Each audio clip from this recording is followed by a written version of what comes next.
Plymouth Gamers on the road. Back again with some more retro treasures that I've been finding out and about in the town centre of Plymouth. Last time you saw me sort of focus more on Wii games, and I set myself sort of a relatively small budget of £10 for the Wii games, and I also bought a 3DS game on top of that as well.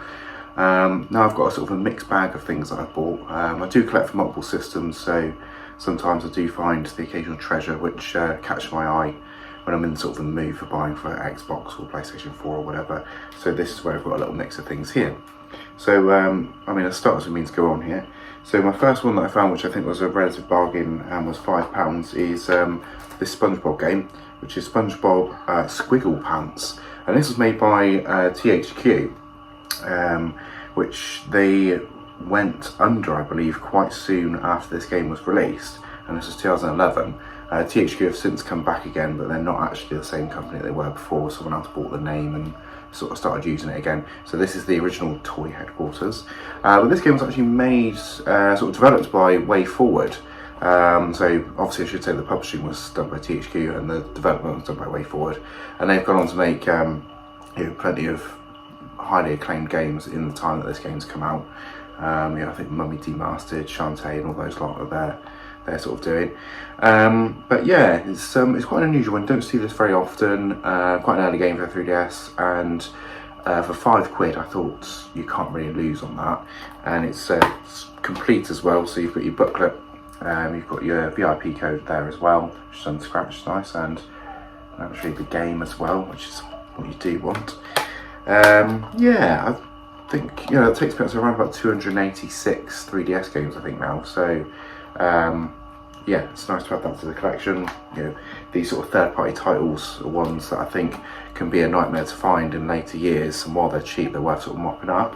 Next one is on Xbox 360, and this is Naruto Ultimate Ninja Storm 3. This was £3, and I don't really know much about this game, to be honest. I know it's quite sort of late on. 2013's copyright down the back of the box for this one, so the Xbox One was probably near to being released by the time that this came out, but I think a few Naruto games did actually come out in 2014 for 360 as well, so it's notorious as a franchise for getting very late releases on consoles. PS2 is a notable example of that. I think there was 3 or 4 Naruto games that came out in like 2009 onwards, and bearing in mind that the PS3 was out by that point, it's quite late.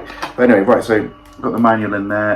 That's Bandai Namco little pamphlet that you've sent off for points and stuff, and a disc. It's in pretty reasonable condition for £3. I don't think I'm really going to moan about that too much. Next one's a Kinect game, because I went through a phase of collecting the Kinect games, because you know they're kind of like a weird subset to get. And this is Sesame Street TV Season 1.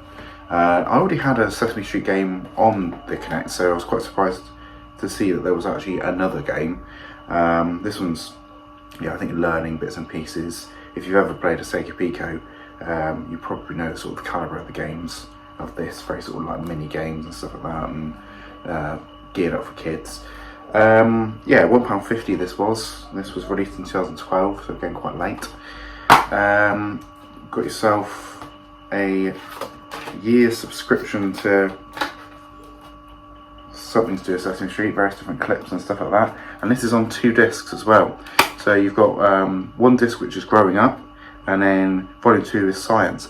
Probably need to start with Growing Up, don't I, because that's something I've never actually done, so it'd be good to learn with that. But it might be easy to get the achievements out of this, so you know, we'll see. Might bother setting the Kinect up, might not, who knows.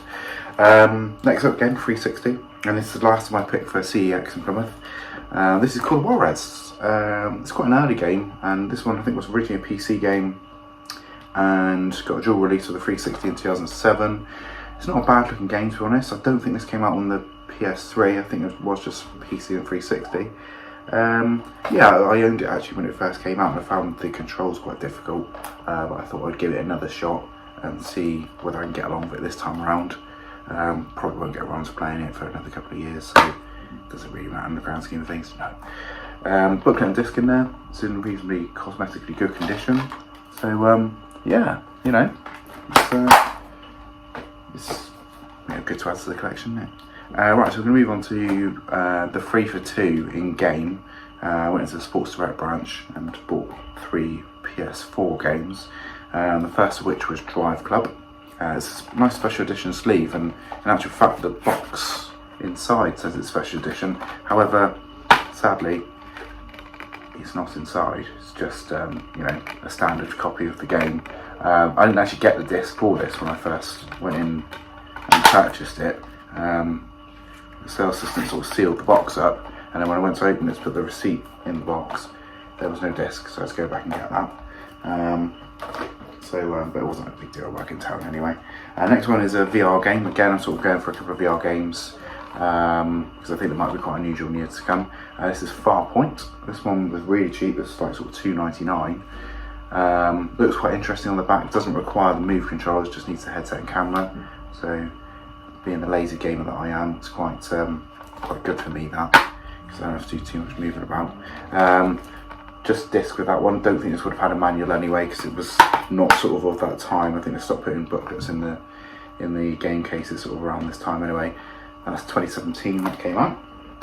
The last one was actually one of the first games that I owned for the PS4, and that's Knack. This is quite a good game, and this one was only $2.99. And yeah, it was the first game I got as packing with my PS4, so I'm quite pleased to have it again. Got the disc in there, no booklet. I don't think this again had a booklet. But yeah, I got these in the 3 for $10, so they ended up costing me I think $7.98 for all 3 of them. So I think you'll agree it's a bit of a bargain. So yeah, that's the games that I picked up this time around. Plan on doing another episode as well, picking up some retro treasures. Might go back to Wii, might even actually do some DS games, or I might do some eBay finds that I've picked up in the near future. So, alright, and that's me this time, so I'll catch you next time. See you later.